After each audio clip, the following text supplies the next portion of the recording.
Apunba Manipur Huyen Lanlong Loop Lingkhatkibagi Sahi Mari Mapung Pharakpada Loop Asigi Advisor ama oina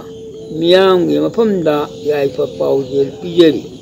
Loop asina hek nkhalakpadagina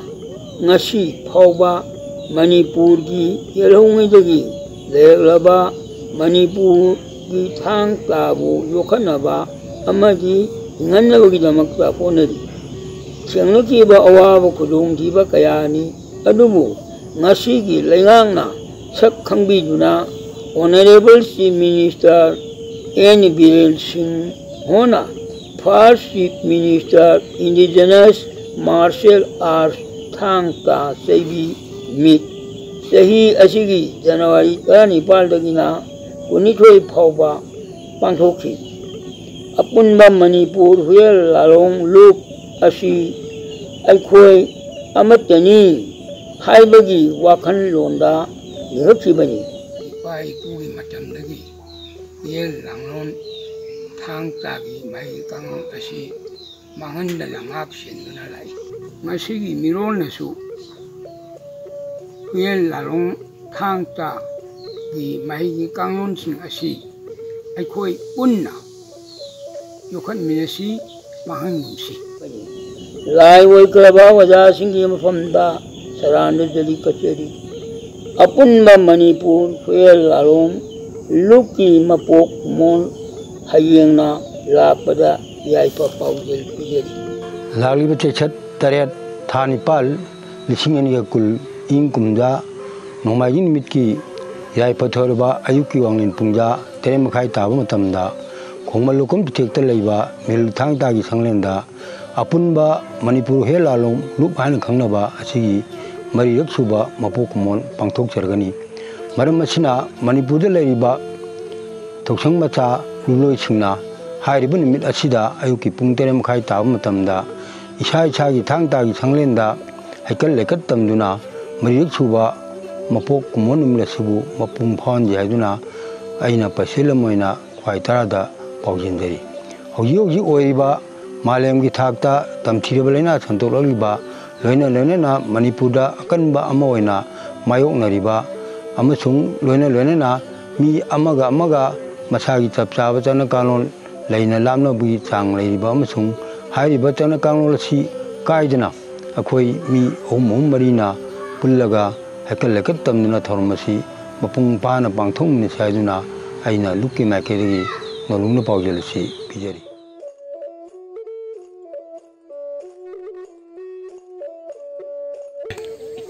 Ai kurmaje mari raksuba Apunba Manipur Huyen Lanlong Luki Mapok Kumon lakpada Eikhoi punna iraisa Manipur gi leiriba thang tabu nungsijaba amasung thang tabu Huyen Lanlong bu Eikhoi gi kathoktuna Eikhoi mahei asibu sanariba amasung laioi khraba ipa ipu singdugi mafamda Eikhoina ikai kunabu ulase hei ha ko noi tum phamuko ayeng tang taret Apunba Manipur Huyen Lanlong Lingkhatkibagi Mari Raksuba Mapok Kumon Thokle aduna Eikhoi China ron tepan gisu adi COVID-19 leibana maram oiraga Eikhoi punjhallaga natraga mafam amata chauna tawba yadabana maram oiraga Eikhoi numit asi mamingtagi oina mai magi sanafamda pangthokpa haina khanakibei matungina koi ko Eikhoi ngasi thoromsi ngasi mangjauna na advance haitare tawbuni ko aduna Eikhoi laioi khraba ipaibuching adugi mafamda Chandrikiti Mahaj gi matamda leiramba thangaiba tara khakki maming ipa idhoksing adugi mafamda ikai kumna utpaga loinana aigi ojasing ai oja gurusing aibu tambirabsing mafamda ahogi ikai kumna ba utsi ko Chandrikiti Mahaj gi matamda thangaiba leiramba pai thangaiba tara adugi mamde de Kongjam Miro Taba number 1 Lakwarakpam Samu Lisam Haubi Yengkhoiba Major Maitram Major Chongtha Miya Thang Haiba Hatani Wangkai Mairaba, Kangabom Thangan, Sawajam Bararam, Paunam Nawon Sing, Pauna, Ko, Makoi Singasi, Chandrakiti Maharaj, Matam the Leramba, Thangai Bataragi, Hoyin Tona Kankalaba, Masang Naiba, Pamton Naibangatan, Ko. Aduga, Aigi, Ozaguru, Tambirapa, Ahanbada, G. Gorogesor, Padamachiri, Ozabu Ahan, Matata, Kurumjari, Matanga, Magi Masanupa, Ozaku Basandra, Kutpaiduna, Tapirapa, Matanga, Ozak Kumar, Kongkangi Kumar, Matanga, Oza Mangi, Matanga, Oza Sana, Aina Scholarship Taurupa, Dance College, Lecture Show Eramba, Matanga, Oza Ibetumbi, Tangaibangi, Tagi, Apawuni, Matanga, Wangkengi, Oza Vega, Aina Fellowship Taurupada, Wangkengi, Oza Vega, Tagi, Kenosing Tamawi, Aduga, Kugi, Oza Thangaigangi, Oza Ibetumidagi, Tagi, Konochin Tamawi, the Matanga, Oza Kugi, Oza Yaman Gidana, Oza Heramot Kaurangudore, Paigi, Aigi Aroi Bakano Bogda Tambigiba, Oza Heramot, Sangitnate Academy Awardee, Thangi, Padana Haibada, Sarik Charak, Maming Chalaba, Ozani, on the Ju, Sarik Chara, Tanghairon Sing, Aikuna Tamawi, Sigi Mafam Kaikuna Usali, Ozaranjan, Lantangida, Degi Oza, Sikatanatana, Oza, Ateshu, like Hidraba, Oza. Hoigi Biren, Kundum Bupiki, Monda Jesu, a massacre to Puntahui.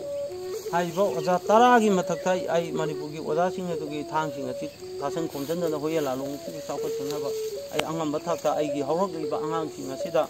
Hogi, mahei asibu mang the Naba, Apunba, Huyen Lanlong, Gi, Mapok, Kumon, Lafusida, Jatin, you from the Tamjavani, Masiga Luena, Hoina, Hogi, Inat Asi,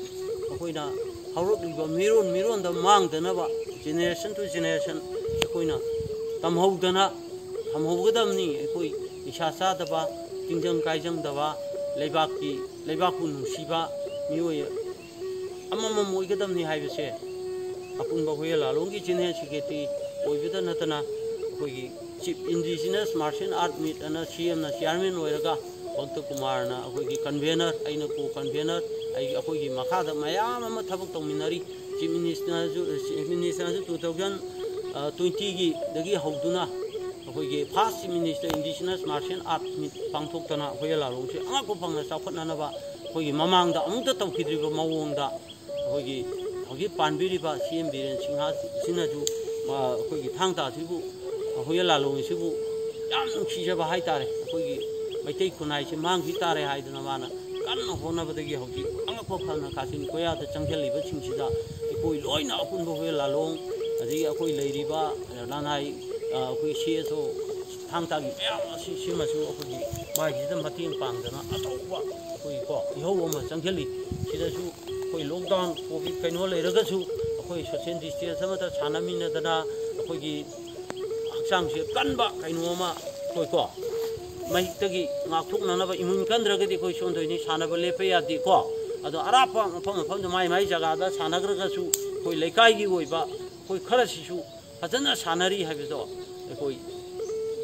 How Laioi Kraba, if I pushing into the Mukahana, Unijaraka, shall I say? Ayaya Kurumajay Eikhoi Khungnabada Matik Saraba. Ahal Lava, Wajasingu, Koknona, Kurunjay. Nasi Yaifare Koro,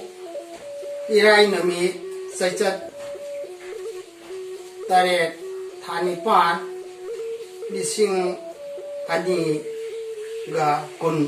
Ing Kumja, Tawangi Taraga Mapani, Panba, Koro, Numitsida. Apunba Manipur Huyen Lanlong Lo Asigi Marirak Suba Mapok Kumona Lakpasida Oriental Martial Art and Culture Association Omakana Yaipha Izari Adubu Laibak Thibadi ꯍꯧꯖꯤꯛꯀꯤ ꯑꯣꯏꯅ ꯃꯥꯂꯦꯝ ꯑꯁꯤꯗ corona virus ꯑꯁꯤꯅ ꯃꯔꯝ ꯑꯣꯏꯔꯒ ꯒꯨꯔꯨꯁꯤꯡꯕꯨ ꯄꯨꯟꯅ ꯎꯅꯖꯕ ꯐꯪꯖꯔꯔꯣꯏ ꯈꯜꯂꯨꯕꯗ ꯊꯃꯣꯏ ꯁꯣꯛꯅ ꯅꯨꯡꯉꯥꯏꯇꯕ ꯐꯣꯡꯗꯣꯛꯆꯔꯤ ꯂꯣꯏꯅꯅ ꯂꯨꯞ ꯑꯁꯤꯗ ꯌꯥꯎꯕꯤꯔꯤꯕ ꯑꯍꯜ ꯂꯃꯟ ꯏꯆꯤꯜ ꯏꯅꯥꯎ amadi mahiroi khuding mapuchu punching nungsangba nada yektaba yaipha thoibu mapu mahangna pina bisanu sahi asimadi malengi oina laichal asina maram oiraga apunba lokki mapok kumon asibu masak thokna thauram pangthokpa ngamjadrabasu mathangi kumon lakpadadi ningthina turei irei sendana pangthokpa ngamba mapu mahangna pibiba oirasanu makha tabada Apunba Manipur Huyen Lanlong Luk asigi manungda omakasu saru ama waina lairiba maramna haijiningbadi Luk asida yaubiriba loisang khudimangna Eikhoi Apumbasi imung amakaktangi ipa icha ngaktani khanbiduna tungi mirongi damak thangta sarisa hairiba art form thangta asibu malem da amat toina mana haiba thangta gi mai sing sibu punchin duna thamba amana amabu hunadaba oja kuru yambanina khonglon khulon amaga manadabadi yai punamak Eikhoi gini lai oi khraba oja singna tapirami malem sida Thang tagi mahei asi laitaba laiba amatta laite adubu Eikhoi gi laipa kanglaipa asidana hena thang tagi matik magul sakti asi khare heli haina tapirami asumna tungi isa singidama isu singidama thang tagi mahei asibu ningthina tambiduna thambiramnaba honabagi apambasu omakagi maikaidagi su apamba phongdokjari aduga mahiroi singnasu khalangani oja sing asigi khonglon khulon tambiriba mawong sing asi amaga manade haina adusu lande mahiroi singna khalibado adubu oja singna tambiriba takpiriba sing ado aranba amatta yauram loi Nakhoi gidi tamhauraga loire khanghauraga loire maitai leibaki thangta gi masak saklondi makhan marong yangkhre isasa nahi tamada chilau thiganu punamak Eikhoi gi iran ngaktane khango mi gi khonglon khulon hapchin gumsi sengna thamse wai khara si hairaga ata chhaida le chinjarage loinana apunba lukki nongga khraba ahal laman lai guru singbuchu ikok nona khoramjari apunba lukna yaifare lagliba August ki tang tare irai numit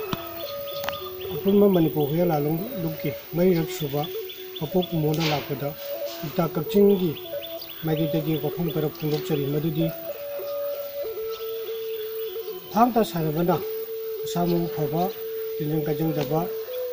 amadi jimbal wal khangba iyo ebo ngami anoduna lamdam masida labiriba nupi masa nupa masa punamuna mana nupa thangta sanafam dusang singa chatuna thangta bu sanabiyo amadi tinjang kajang daba iramdam mama sembada punamu sharu yaminasi haiduna ida kapsin magedegi roduna kurudari Apun belum punya Kumon mari raksuba siga mari leina na kaman pu thangta sindam sang pangan tabi gi mekai dagi lalu pu leina na kaman pu thangta sindam sang gi mekai dagi eju tu na hena hajini ngai lekti meldi maramdi kogi pun ba Huyen Lanlong pai pun thamgiran ba Huyen Lanlong hari ba masana si kogi tukinati Yaifare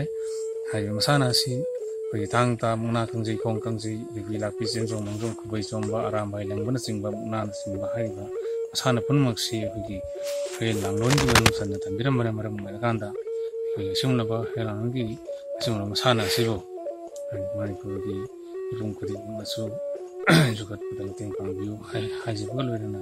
ꯄꯨꯟꯕꯕꯨ ꯑꯩꯈꯣꯏꯒꯤ ꯑꯃꯠꯇ ꯑꯣꯏꯕ ꯄꯥꯡꯒꯜ ꯊꯧꯅꯥ ꯑꯃꯗꯤ ꯄꯨꯝꯅꯃꯛꯅꯁꯨ ꯄꯤꯕꯤꯌꯨ ꯍꯥꯏꯗꯨꯅ ꯈꯥ ꯃꯅꯤꯄꯨꯔ ꯊꯥꯡ ꯇꯥ ꯁꯤꯟꯅꯝ ꯁꯪꯒꯤꯗꯒꯤꯁꯨ ꯍꯥꯏꯖꯔꯤ ꯃꯔꯝ ꯑꯗꯨꯅ ꯈꯥ ꯃꯅꯤꯄꯨꯔ ꯊꯥꯡ ꯇꯥ ꯁꯤꯟꯅꯝ ꯁꯪꯒꯤ ꯃꯥꯏꯀꯩꯗꯒꯤ ꯊꯣꯏꯗꯣꯛꯅ ꯍꯥꯏꯖꯅꯤꯡꯉꯥꯏ ꯏꯊꯣꯏ ꯂꯩꯖꯗꯦ ꯏꯊꯛ ꯊꯣꯡꯕ ꯑꯣꯖꯥ ꯒꯨꯔꯨ ꯑꯍꯜ ꯂꯃꯟ ꯃꯌꯥꯝ ꯑꯃ ꯂꯩꯕꯥꯛꯁꯤꯗ ꯂꯩꯕꯅꯤꯅ ꯍꯥꯏꯔꯤꯕ ꯑꯣꯖꯥ ꯒꯨꯔꯨ ꯄꯨꯝꯅꯃꯛꯁꯤꯡ ꯑꯁꯤꯅ ꯁꯣꯏꯗꯅꯃꯛꯀꯤ ꯑꯐꯕ ꯑꯃꯁꯨꯡ ꯑꯆꯨꯝꯕ ꯑꯁꯦꯡꯕ ꯄꯨꯝꯅꯃꯛꯄꯨ ꯁꯣꯏꯗꯅꯃꯛꯀꯤ ꯊꯥꯡ ꯇꯥꯒꯤ ꯃꯥꯏꯀꯩꯗꯒꯤ ꯊꯥꯡ ꯇꯥꯅ ꯁꯣꯏꯗꯅ ꯑꯐꯕ ꯑꯆꯨꯝꯕ ꯄꯣꯔꯛꯀꯅꯤ ꯑꯗꯨꯒ ꯊꯥꯡ ꯇꯥꯅ ꯁꯣꯏꯗꯅꯃꯛꯀꯤ ꯑꯄꯨꯟꯕꯕꯨ ꯃꯔꯨ ꯇꯥꯕ ꯃꯄꯥꯝꯕꯤ ꯃꯑꯣ ꯂꯤꯡꯕ ꯑꯄꯨꯟꯕ ꯍꯨꯌꯦꯟ ꯂꯥꯡꯂꯣꯟ ꯑꯃ ꯑꯣꯏꯍꯟꯒꯅꯤ ꯍꯥꯏꯕꯒꯤ ꯊꯥꯖꯕꯁꯨ ꯑꯩꯍꯥꯛꯅ ꯊꯝꯖꯔꯤ ꯑꯗꯨꯒ ꯂꯣꯏꯅꯅ ꯈꯥ ꯃꯅꯤꯄꯨꯔ ꯊꯥꯡ ꯇꯥ ꯁꯤꯟꯅꯝ ꯁꯪꯒꯤ ꯃꯥꯏꯀꯩꯗꯒꯤ ꯍꯥꯏꯖꯒꯗꯕꯗꯤ ꯑꯁꯤꯒꯨꯝꯂꯕ ꯑꯩꯈꯣꯏꯒꯤ ꯃꯁꯥꯟꯅ ꯐꯖꯈ꯭ꯔꯕ ꯃꯁꯥꯟꯅꯁꯤꯡ ꯑꯁꯤ ꯁꯣꯏꯗꯅꯃꯛꯀꯤ ꯑꯩꯈꯣꯏꯒꯤ ꯏꯄꯥ ꯏꯄꯨ ꯑꯣꯖꯥ ꯒꯨꯔꯨ ꯑꯍꯜ ꯂꯃꯟꯁꯤꯡꯅ ꯊꯝꯕꯤꯔꯝꯕ ꯑꯁꯤꯒꯨꯝꯂꯕ ꯃꯁꯥꯟꯅꯁꯤꯡ ꯑꯁꯤ ꯁꯣꯏꯗꯅꯃꯛꯀꯤ ꯂꯩꯕꯥꯛ ꯑꯁꯤꯒꯤ ꯃꯤꯄꯨꯝ ꯈꯨꯗꯤꯡꯃꯛꯅꯁꯨ ꯑꯃꯗꯤ ꯑꯩꯈꯣꯏꯒꯤ ꯁꯥꯟꯅꯔꯣꯏ ꯈꯨꯗꯤꯡꯃꯛꯅꯁꯨ ꯃꯄꯨꯡ ꯐꯥꯍꯟꯕꯤꯌꯨ ꯑꯃꯁꯨꯡ ꯐꯥꯍꯟꯁꯤ ꯑꯗꯨꯒ ꯃꯤꯄꯨꯝ ꯈꯨꯗꯤꯡꯃꯛꯅꯁꯨ ꯃꯇꯦꯡ ꯄꯥꯡꯕꯤꯌꯨ ꯍꯥꯏꯖꯕ ꯂꯣꯏꯅꯅ ꯉꯁꯤ ꯈꯥ ꯃꯅꯤꯄꯨꯔ ꯊꯥꯡ ꯇꯥ ꯁꯤꯟꯅꯝ ꯁꯪꯒꯤ ꯃꯥꯏꯀꯩꯗꯒꯤ ꯍꯥꯏꯕ ꯎꯠꯆꯔꯤ ꯍꯟꯗꯛ ꯂꯥꯛꯏꯕ ꯑꯥꯒꯁꯀꯤ ꯇꯥꯔꯤꯛ 8 ꯑꯁꯤꯅ ꯂꯥꯛꯄꯁꯤꯗ ꯑꯩꯈꯣꯏꯒꯤ ꯑꯄꯨꯟꯕ ꯂꯨꯞꯀꯤ ꯃꯔꯤꯔꯛ ꯁꯨꯕ ꯃꯄꯣꯛ ꯀꯨꯃꯣꯟ ꯊꯣꯛꯑꯦ ꯑꯗꯨꯕꯨ ꯀꯨꯃꯣꯟ ꯍꯥꯏꯕꯁꯤ ꯑꯣꯖꯥ ꯃꯌꯥꯝꯒ ꯄꯨꯜꯂꯒ ꯃꯗꯨꯗ ꯊꯥꯡ ꯇꯥꯒꯤ ꯃꯔꯝꯗ ꯆꯩꯕꯤꯒꯤ ꯃꯔꯝꯗ ꯑꯀꯨꯞꯄ ꯃꯔꯣꯟ ꯈꯟꯅꯒꯗꯧꯕ ꯃꯁꯤ ꯄꯨꯟꯅ ꯈꯟꯅꯕ ꯌꯥꯗ꯭ꯔꯕꯅꯤꯅ ꯃꯁꯤꯗ ꯑꯣꯖꯥꯁꯤꯡ ꯂꯨꯞ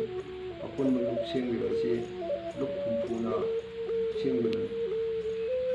ꯂꯨꯞ ꯍꯨꯝꯐꯨꯅ ꯁꯦꯝꯂꯤꯕꯁꯤꯗ ꯃꯇꯝꯗꯨꯗꯗꯤ COVID-19 ꯂꯩꯇꯕꯅꯤꯅ ꯑꯣꯖꯥ ꯑꯃꯒ ꯑꯃꯒ ꯁꯛꯈꯪ ꯃꯥꯏꯈꯪꯅꯅ ꯅꯣꯛꯃꯤꯟꯅꯗꯅ ꯑꯃꯒ ꯑꯃꯒ ꯋꯥ ꯇꯥꯟꯅꯗꯅ ꯃꯗꯨꯗ ꯄꯥꯡꯊꯣꯛꯈꯤꯕ ꯑꯄꯨꯟꯕ ꯂꯨꯞ ꯁꯦꯝꯂꯤꯕꯅꯤ ꯑꯗꯨꯕꯨ ꯍꯧꯖꯤꯛꯇꯤ COVID-19ꯅ ꯃꯔꯝ ꯑꯣꯏꯗꯨꯅ ꯋꯥ ꯈꯟꯅꯕꯁꯨ ꯌꯥꯗ꯭ꯔꯕꯅꯤꯅ ꯑꯩꯒꯤ ꯑꯄꯥꯝꯕꯗꯨ ꯍꯥꯏꯕ ꯇꯥꯕꯗ ꯀꯨꯝꯕꯤꯗ ꯂꯩꯕ ꯑꯣꯖꯥꯁꯤꯡꯗ ꯇꯨꯡꯗ ꯍꯧꯒꯠꯂꯛꯏꯕ ꯑꯣꯖꯥꯁꯤꯡ ꯑꯣꯖꯥ ꯑꯍꯟꯁꯤꯡꯗꯁꯨ ꯂꯥꯏꯕꯁꯤꯡꯗꯁꯨ ꯑꯩꯅ ꯌꯥꯏꯐ ꯃꯪꯒꯣꯜ ꯄꯤꯖꯔꯤ ꯇꯦꯛꯇ ꯀꯥꯏꯗꯅ ꯄꯨꯟꯁꯤ ꯅꯨꯡꯁꯥꯡꯅ ꯄꯥꯟꯅꯅꯕ ꯊꯥꯡ ꯇꯥ ꯑꯁꯤꯕꯨ ꯆꯩꯕꯤ ꯑꯁꯤꯕꯨ ꯀꯥꯏꯗꯅ ꯃꯇꯝ ꯁꯥꯡꯅ ꯄꯨꯟꯁꯤ ꯅꯨꯡꯁꯥꯡꯕ ꯂꯣꯏꯁꯤꯟꯅꯕ ꯑꯣꯖꯥꯁꯤꯡꯅ ꯑꯩꯅ ꯁꯤ ꯅꯠꯇꯅ ꯑꯩꯅ ꯀꯔꯤꯒꯨꯝꯕ ꯑꯇꯣꯞꯄ ꯑꯝꯇ ꯍꯥꯏꯅꯔꯤꯈꯤ ꯑꯣꯖꯥꯁꯤꯡꯗꯁꯨ ꯃꯁꯤꯅ ꯃꯔꯝ ꯑꯣꯏꯗꯨꯅ ꯑꯣꯖꯥꯁꯤꯡꯗ ꯑꯩꯅ ꯀꯔꯤꯗ ꯂꯩꯕ ꯑꯣꯖꯥ ꯑꯩꯅ ꯑꯣꯖꯥꯁꯤꯡꯗ ꯑꯩꯅ ꯑꯄꯨꯟꯕ ꯍꯨꯌꯦꯟ ꯂꯥꯟꯂꯣꯡ ꯅꯨꯃꯤꯠꯅ ꯂꯥꯛꯄꯗ ꯂꯩꯁꯦꯟꯂꯣꯟꯗꯒꯤ ꯂꯩꯔꯛꯂꯕ ꯃꯩꯇꯩꯒꯤ ꯑꯣꯏꯕ ꯊꯥꯡ ꯇꯥ ꯁꯔꯤꯠ ꯁꯔꯥ ꯃꯨꯛꯅꯥ ꯑꯁꯤꯅꯆꯤꯡꯕ ꯀꯌꯥ ꯑꯁꯤꯕꯨ ꯌꯣꯛꯈꯠꯇꯨꯅ ꯊꯝꯕꯤꯔꯤꯕ ꯂꯨꯞ ꯑꯁꯤꯒꯤ ꯍꯌꯦꯡ ꯑꯥꯒꯁꯀꯤ ꯇꯥꯡ 8 ꯑꯁꯤꯗ ꯃꯄꯣꯛ ꯅꯨꯃꯤꯠ ꯄꯥꯡꯊꯣꯛꯅꯕꯒꯤꯗꯃꯛꯇ ꯁꯦꯝ ꯁꯥꯏꯕ ꯑꯁꯤꯕꯨ ꯃꯩꯇꯩ ꯏꯟꯗꯤꯖꯤꯅꯁ ꯊꯥꯡ ꯇꯥ ꯑꯦꯟ ꯀꯜꯆꯔꯦꯜ ꯏꯟꯁꯇꯤꯇ꯭ꯌꯨꯠꯀꯤ ꯃꯥꯏꯀꯩꯗꯒꯤ ꯑꯩꯍꯥꯛꯅ ꯏꯁꯣꯔꯒꯤ ꯃꯐꯝꯗ ꯈꯨꯔꯨꯝꯖꯔꯤ. ꯑꯩꯒꯤ ꯃꯤꯡ ꯍꯤꯖꯝꯕꯤ ꯃꯧꯖꯥꯟ ꯁꯤꯡ, ꯄ꯭ꯔꯦꯁꯤꯗꯦꯟꯠ ꯅꯣꯡꯄꯣꯛ ꯃꯍꯧꯂꯥꯁ ꯌꯥꯏꯔꯤꯄꯣꯛ. ꯑꯩꯅ ꯊꯝꯖꯅꯤꯡꯕ ꯋꯥꯐꯝꯗꯤ ꯑꯩꯈꯣꯏꯒꯤ ꯑꯄꯨꯟꯕ ꯂꯨꯞꯅ ꯆꯍꯤ 4 ꯃꯄꯨꯡ ꯐꯥꯔꯛꯄꯗ ꯌꯥꯏꯐ ꯃꯪꯒꯣꯜ ꯄꯤꯖꯕ ꯂꯣꯏꯅꯅ ꯂꯝꯗꯝ ꯑꯁꯤꯒꯤ ꯃꯩꯇꯩ ꯅꯥꯠ ꯀꯟꯕꯗ ꯑꯆꯧꯕ ꯊꯧꯗꯥꯡ ꯂꯧꯕꯗꯨ ꯃꯥꯏ ꯄꯥꯛꯄ ꯑꯣꯏꯕꯤꯌꯨ ꯍꯥꯏꯅ ꯊꯝꯖꯔꯤ. ꯃꯁꯤ ꯅꯣꯡꯄꯣꯛ ꯃꯥꯏꯀꯩ ꯑꯄꯨꯟꯕ ꯍꯨꯌꯦꯟ ꯂꯥꯟꯂꯣꯡ ꯁꯤꯟꯅꯝ ꯁꯪꯂꯦꯟ ꯌꯥꯏꯔꯤꯄꯣꯛ ꯅꯣꯡꯄꯣꯛ ꯃꯍꯧꯂꯥꯁ ꯍꯥꯏꯅ ꯈꯪꯅꯔꯤꯕ ꯂꯨꯞ ꯑꯁꯤꯒꯤ ꯖꯦꯅꯔꯦꯜ ꯁꯦꯀ꯭ꯔꯦꯇꯔꯤ ꯑꯃꯒꯤ ꯇꯧꯕꯖꯔꯤꯕ ꯑꯩ ꯏꯁꯥꯃꯛꯅ ꯑꯄꯨꯟꯕ ꯃꯅꯤꯄꯨꯔ ꯍꯨꯌꯦꯟ ꯂꯥꯟꯂꯣꯡ ꯂꯨꯞ ꯑꯃꯜꯒꯤ ꯃꯔꯤꯔꯛ ꯁꯨꯕ ꯃꯄꯣꯛ ꯀꯨꯝꯑꯣꯟꯅ ꯂꯥꯛꯄꯗ ꯏꯔꯩꯆꯥ ꯃꯌꯥꯝꯗ ꯌꯥꯏꯐ ꯄꯥꯎꯖꯦꯜ ꯌꯥꯏꯐ ꯃꯪꯒꯣꯜ ꯑꯣꯏꯕ ꯑꯣꯏꯔꯁꯅꯨ ꯍꯥꯏꯅ ꯑꯩꯒꯤ ꯃꯥꯏꯀꯩꯗꯒꯤ Bijari, paojel asi bijari. Ngasi Apunba Manipur Huyen Lanlong Numit ki mari raksuba mapok kumon lakpasida khapana Huyen Lanlong Numit sindam sanglen lamdingi maikaidagi yaipha paojel bijari. Eikhoi gi Apunbana pangalni iramdam asida nisagi mayoktagi khngminnaba ngamgani pundrabadi Eikhoi karisu mai pak pangamloi Eikhoi punna Huyen Lanlong saukhatnaba honaminarasi machoi taba wakhal mache taba wakhal thadokminarasi Apunba Eikhoi gi Manipur Huyen Lanlong lupna Yaifare iraicha punna yaipaminarasi August 7 na Huyen Lanlong thanda de labada Yaifare Huyen Lanlong thanda gi mahei iba abu tambiraba Apunba Yaifare Ahan mamaktada Manipur da labiriba oza ahal laman ichil inaw punamakpu All Meghalaya Chaibi Association Shillong gi taraptagi lapna ikok nonjari hayeng tang 3 August 2020 Apunba Manipur Huyen Lanlong Numit mari leina mari raksuba mapok Kumon na lakpasida All Meghalaya Chaibi Association Shillongi President hi makaidagi wafam khardang thamjari Huyen Lanlong Thang tagi kanglon sing Eikhoi punna khngminnasi amadi aphaba anoba Manipur AMHLL haiduna lolukna ningsingjari All Meghalaya Chaibi Association amada mayam pano pokurumjari aigi ming nolini kumar thokjom mayam naibu NK thokjom harekasu khangni hajaning modesini All Assam Chaibi Association ki Chief Advisor among Oina Lagliba August ki tang 3 Krista Kumja Isingani Kun Huyen Numit ki Yaifare Kumanda Apunba Manipur Huyen Lanlong Numit ki Ford Foundation Day Kam Huyen Lanlong Day Pangapani Tabada Haningalithana haumba popsi Maitei ki culture singi manungda Thang ta amasung Chaibi asina malemda leiba Maitei singi Apunba lichin ama porapara achoba shrubma oigini haibasi thaji aduga mari lenana hayeng pangthokidaba thawram asichu asoinga amata jawba leitana mapum bhana thawramda pangthokpana oirasanu haiba loinana All Assam Chaibi Association ki taraptagi aina miyot sinduna yaipha paojel pijabaga loinana thoram aside pangthoknaba honabada maru oina loop asigi thobur sing amadi member singu Thagachabaga loina amukana khurumjari hayeng laliba August ki chaitha 3 ilani minasida Yaifare minasida Eikhoi Apunba Manipur Huyen Lanlong Numit ki mari suba mapok Kumon lakpa matamda All Assam Chaibi Association ni makaidagi yaipha paojel bijari Eikhoi tungkoina Eikhoi lebak myam gi namukta khngminnasi gi namukta Eikhoi thabak kaya tawba ngambu oisi haibagi yaipha paojel asimasu